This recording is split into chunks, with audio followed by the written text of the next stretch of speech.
C'est quoi un REER? Un régime enregistré d'épargne retraite. Tout comme hier, je parlais du CELI, un REER, c'est un portefeuille, le nom d'un portefeuille, qui se dit enregistré pour la retraite, et on peut mettre ce qu'on veut à l'intérieur, dépôt à terme, des obligations, des fonds communs, des actions à la bourse, etc.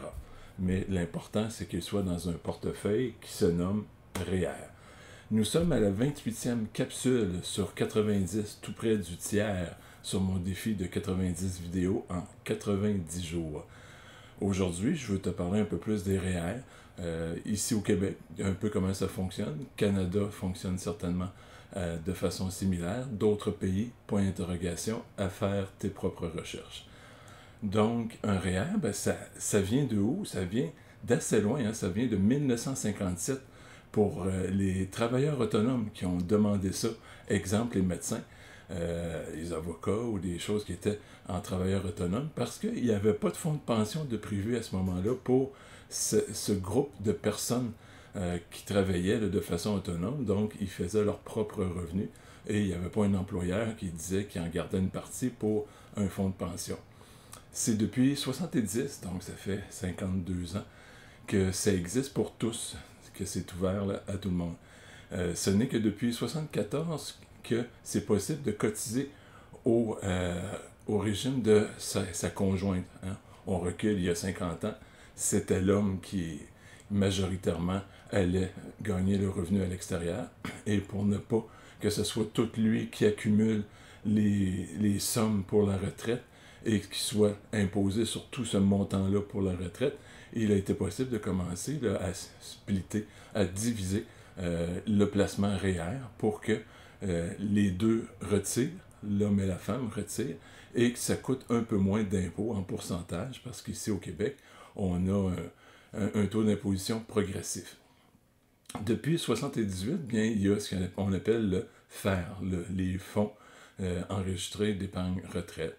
Donc, c'est comme la suite du REER, où est-ce que toutes les sommes du REER sont transférées et que les gens ont jusqu'à 95 ans, 90 ans pour retirer ces sommes-là à raison là, de 1,25e par année, minimalement. Ils peuvent retirer plus que ça. Anciennement, c'était 69 ans. Maintenant, c'est rendu 71 ans.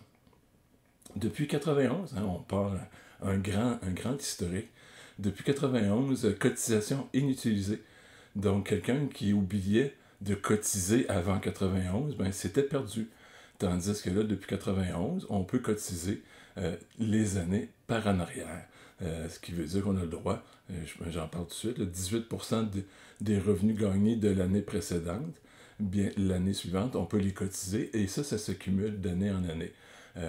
Ici, nous, sur l'avis de cotisation fédérale, on a un très beau encadré à chaque année sur l'avis de cotisation qui nous dit, ben voici ce que tu avais le droit au début de l'année, ce que tu as cotisé, les fonds, les facteurs d'équivalence avec ton employeur, tout ça. Donc, un savant calcul qui vient dire à la fin, ben, dans la prochaine année, tu auras le droit de cotiser un montant X. Pour certains, je vous dirais que pour au-dessus de 300 clients, j'en ai peut-être 1% qui viennent à côté le maximum. Donc pour ces gens-là, c'est important de ne pas le dépasser. On a le droit à dépasser de 2000 $, mais pas plus. Sinon, là, il y a des pénalités parce qu'on met de l'argent de côté pour la retraite et que ce n'est pas imposable et que ça donne des retours d'impôts en plus. Donc, il y a certaines règles à ne pas dépasser. 99, rapidement, c'est REEP, donc le régime d'encouragement à l'éducation permanente. Il était possible de retirer des REER pour pouvoir faire des études là, pour améliorer son sort, pour trouver là, un emploi qui demandait de la scolarité un peu plus élevée que qu'est-ce que les gens avaient. Donc, le REER, ben, dès qu'une personne gagne un revenu, un employeur doit faire un T4 et cette personne doit avoir nécessairement son numéro d'assurance sociale. Et ça jusqu'à 71 ans. Donc, c'est ça un peu le REER.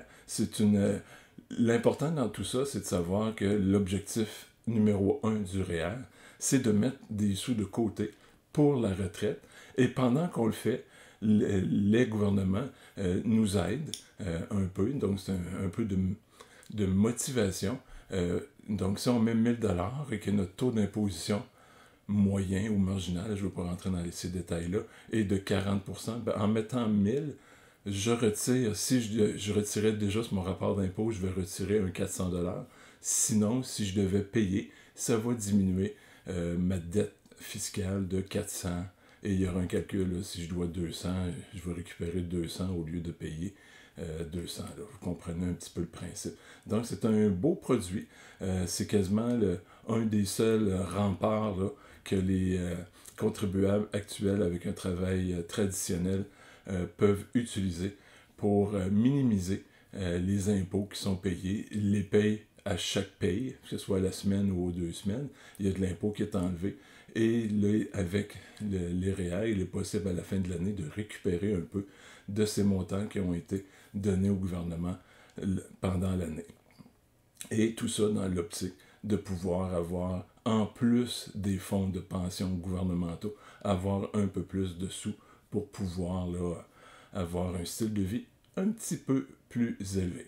J'espère que ça t'a donné la valeur. Si c'est le cas, ben, comme je fais depuis les 27 précédentes, je te demande de partager et pour que d'autres personnes puissent aller chercher ces petits grains de sable d'informations.